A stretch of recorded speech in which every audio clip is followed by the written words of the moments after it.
It's time for the Car Chat Live in New Hampshire. Hi, my name is Cindy. Thank you for coming to this video.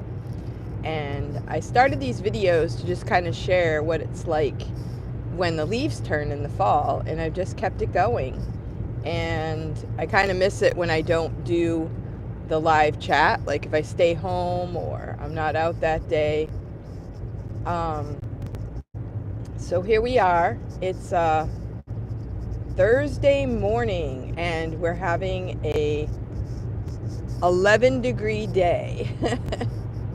It's 11 degrees. Thank you for the thumbs up. I appreciate it. And thank you for coming to this channel. If you can watch for like 5 minutes, that would be awesome. So yeah, it's kind of a peaceful morning, it seems like. The sky is kind of overcast, like lots of clouds. Looks like we're in a cloud basically right now. And it's 11 degrees. Yesterday it was negative something. It was ridiculous. So it feels warmer today, actually. So today I'm headed to school, and it's going to be a regular day. I don't have any tests in any of my classes. So it's going to be a busy teaching day. And I teach math. I teach geometry first. Then I have Algebra 1, and I have 7th and 8th grade math classes. So I teach different grades because we have a small school. And I know that, like, say in public school, you might do just all 7th grade or all 8th grade or something like that. But we have all the 9th graders are in one class, all the 10th graders are in one class, like that. And we do have some variations. We have some students that are doing higher level classes. They might kind of work on their own, self-study kind of thing. And we have some people that do like Virtual Learning Academy, which is an online course. And so they work a little bit independently compared to those in the classroom. So we have a small school, and we have very low number of students in each class. So the student-teacher ratio is pretty good.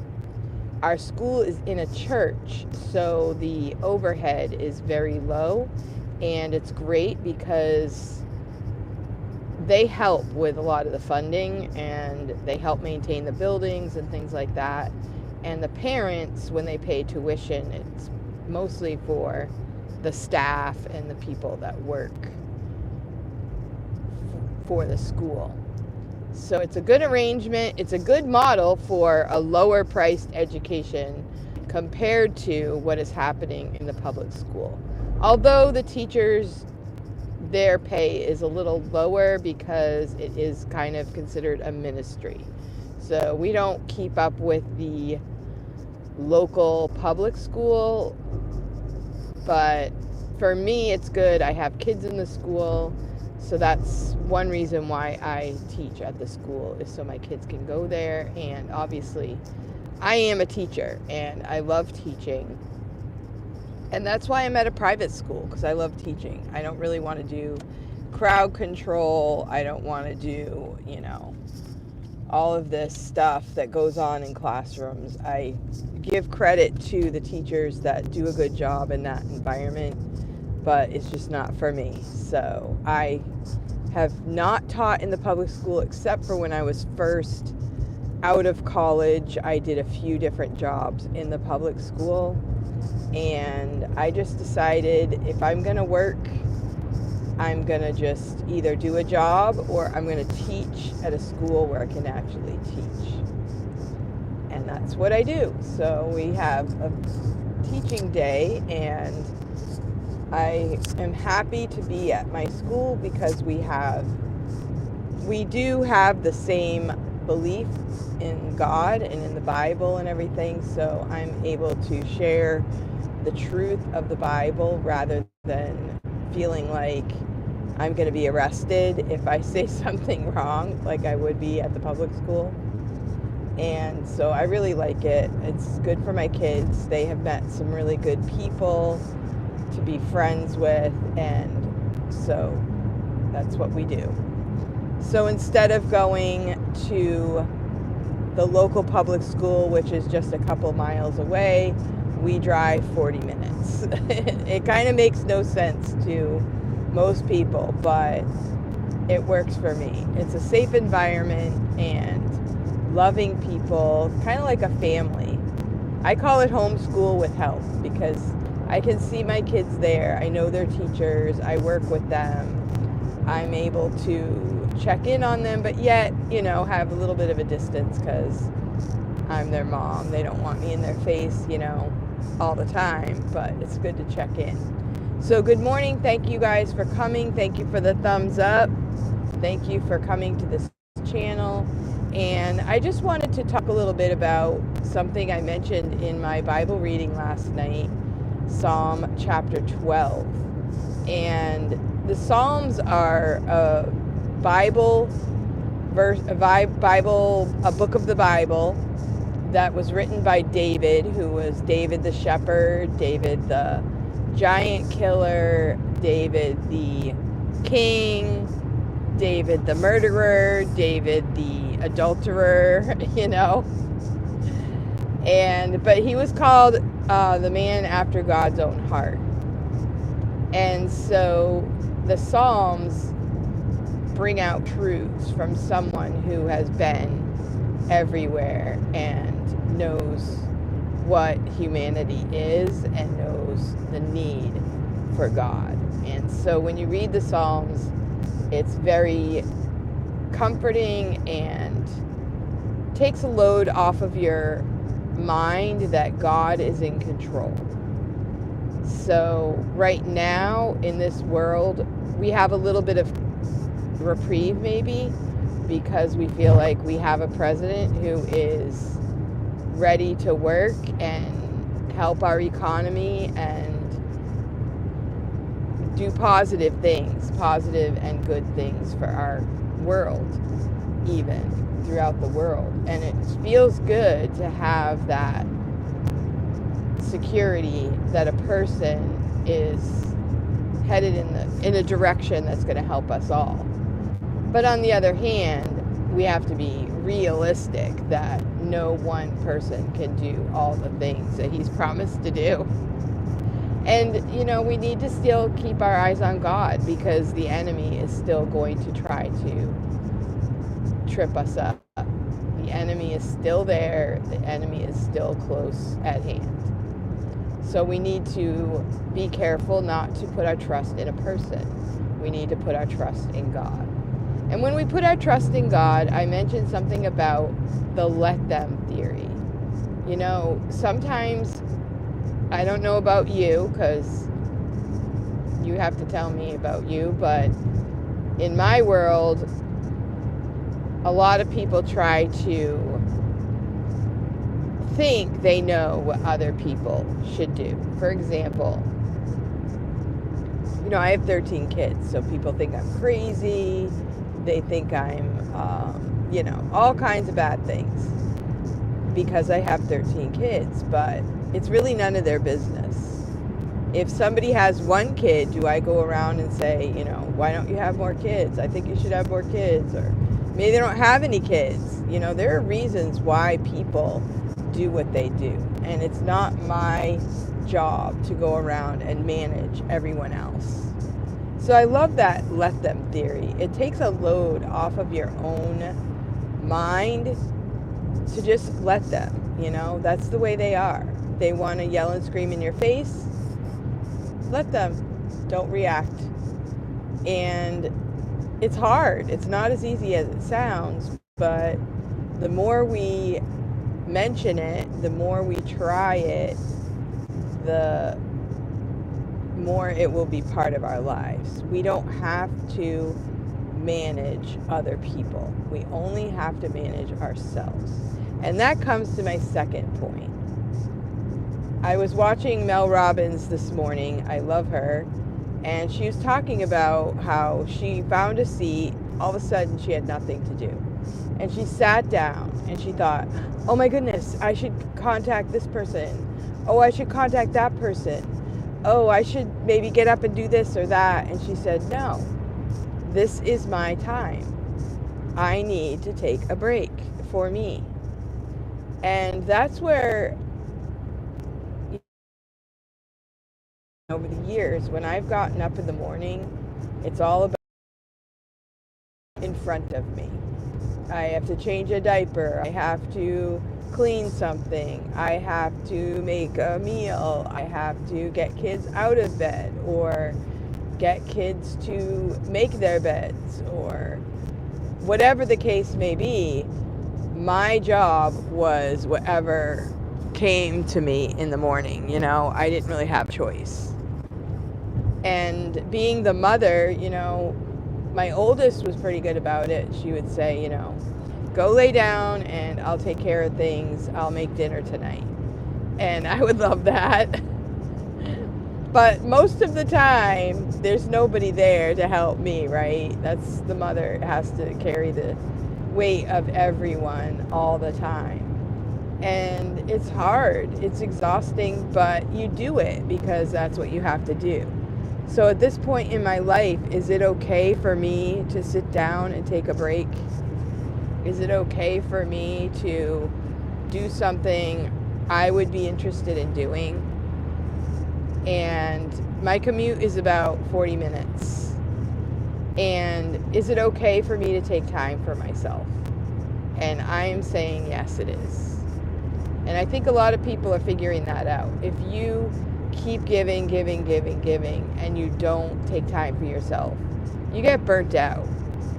And then when you have to deal with people, you have a short fuse. You can't hold it together because you're exhausted. So I think it's important to remember to take time for yourself, do things that you enjoy, and don't let anyone make you feel bad about it. And what I do is I do like teaching. I love teaching, actually. I love the students. I love to see them improve in their math skills.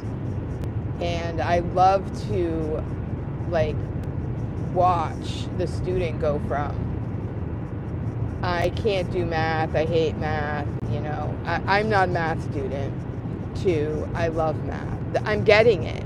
I get it. I understand it. I love seeing that transition. And I have that opportunity because I start kids at 7th grade. Some kids I'm teaching now, I've taught since 5th grade. So I'm able to keep them in math for a few years. And so I've been able to watch that transition myself in my own classes. And that does bring me joy. And then, but I do need a break, you know, and I also enjoy working in my town. Now, working in my town and going to board meetings has been a blessing, not just for the board meetings themselves, but because I've met some really good people that support me and that have the same goals that I have, you know. And when you homeschool, sometimes you get a little tunnel vision. You know, my job is to raise my kids, make sure they do okay, make sure they get the education they need, and you don't really think about everybody else in your town. Although you have friends, you're just mostly focused on your family. And right now, it's kind of nice to branch out and meet new people and to get to know the people that have traditional and conservative values in my community and in my state. And that brings me to the other point I wanted to make today was we have a president, but this government is by the people and for the people. We do not vote for a king. We vote for someone to take the president position, but the way our government is made, it is by the people and for the people. So we vote, but we're not supposed to sit back and just watch the president do the work. We're supposed to do our part in our community. And a lot of people are like, I don't have time, I can't do all that.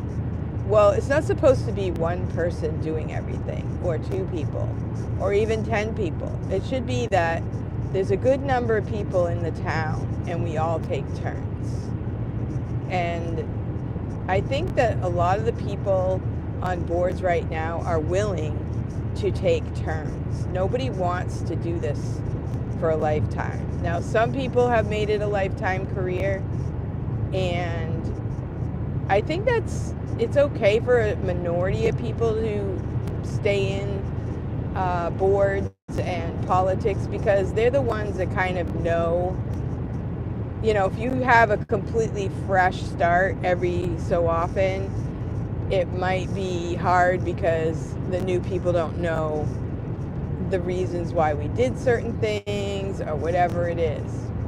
So I think it's okay for some people to stick in it for a long time, but I think it's really good for people to rotate, take turns, and, just be aware of what's happening in your town as far as the government is concerned. In our town, we just got a new committee, the cemetery committee. The cemetery is something that was kind of neglected because we just kind of paid a landscaping company to do the mowing and keeping it up, but there's more to it than that.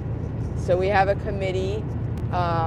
We have, library situations. We have 3 trustees for the library. We have select board of 5 people that kind of oversee the town, and we have budget committee that watches over the budget. We have a planning board, and the planning board will watch over who's coming in to town and what they're going to build, and if they're going by all the rules and everything like that. And our town seems to be getting a lot of activity on people wanting to come in and build stuff. So the planning board is really important. And we also have like a water committee that watches over our water system. We have a city water system that is in the center of town, and then everybody else has wells outside the town. So that's kind of an interesting scenario. And if people don't know what's going on, then when problems happen, everybody freaks out because everything costs so much money. And if we know what's going on, we can maintain things properly. We can really save the town a lot of grief and a lot of money and, just a lot of hardship. So that's what's going on. So I don't know wherever you live, if you have the opportunity to get involved in your community in any way that you can. Sometimes you meet people that you're not thrilled with, but you have to face them. You have to come face to face. If you want to make a change, you say, hey, I don't like how this is happening, then you have to face people. And you have to try to work together to make a change. So that's my story, and I hope, I kind of want to think of ways that I can kind of inspire people, encourage people, talk about a little bit about the news on this car chat, which brings me to the thought, or in the news right now, there were several buses in New York City, electric buses that caught on fire. Oh my goodness, I couldn't believe it. We had someone in our town that wanted to, somehow they said we could get electric buses for free, maybe some kind of grant or something from the government. But we kind of declined it, and we have a little tiny town. We didn't really want electric buses, but that's what people think is going to be good for us, is some electric buses, electric cars. I was glad that President Trump said he was going to take away the mandate for electric cars by whatever year it was going to be. I drive a car that needs gas. My car got a lot of miles on it, and it still runs pretty well. My son loves to work on cars, and if you go all electric, working on cars would take on a whole new look, I think. So yeah, and I'm in the north, I'm in New Hampshire, and yes, we have snow. We just barely have a few inches of snow, and if it would be a little bit warmer, all of the snow would be melted by now, but because it's so cold, it's sticking around. And right now it is 18 degrees. We had negative temperatures the last couple days, so I'm glad that it's 18. When it gets to be 30, it's going to feel like summer after all of this. But it's been interesting. January is not really my favorite month of the year. And so I'm headed to school, and last night my son played in a basketball game, and unfortunately they lost by 1 point, so that was a real bummer. But it's kind of fun watching the kids play basketball. And then today I have school and I have a meeting at the library. Tonight I'm going to be home, and I'm going to be getting ready to go to the State House tomorrow. So yeah, so I'm really happy for you to come by this channel. Thank you for watching. Oh, one more thing. I just found out yesterday that Donald Trump the third? Well, not President Trump, but his son, has a daughter, and her name is Kai, and she has a YouTube channel. I just found that out yesterday. I had no idea. And I did not watch the entire inauguration, but I was able to watch the part where she came out with her dad and she said hello to the crowd, and they all love her. She has, millions of views, billions, I think, of viewers. And she's a golfer. And I love her spirit. She just seems like a normal kid. She doesn't seem like a little princess, which she kind of is. But it was kind of interesting because she had a video, the behind the scenes for the inauguration, and talking about her grandfather and everything. And she's getting ready, and she's like, I don't know where my socks are. I always lose my socks. I thought, yeah, that's typical. Like, it doesn't matter how many $1 billion you make, you're still going to have trouble keeping your socks together. I love that part. And then I thought, she has such a, calm spirit. She doesn't seem like a normal, flighty teenager. And, I think she might be, 21 or so, or around 20s. And she also has a hairstylist and, everybody who helps her do everything. So that was interesting, fun thing. And I was just watching along, and I just had to crack up when she said something about her socks. Because socks is a big deal when you have a big family. And it's always, frustrating. Either somebody's missing their socks, or you do the laundry and you can't find any matched socks. And we've matched socks for years. Matching socks is taken years of my life. And then when my kids started getting older, Walmart starts selling mismatched socks. And it's like a thing that people buy socks that don't match. I'm like, all these years I've been trying to match socks, and now you tell me that mismatched socks are a fad. It's a style. And also the holes in the pants. I've patched pants for years, and then all of a sudden wearing holes in your pants is the style. So my kids were in style before all of these things came into being. Or maybe they copied us because we were so cool. They said, let's be like the Bennett family and wear mismatched socks and holes in our pants. Probably not.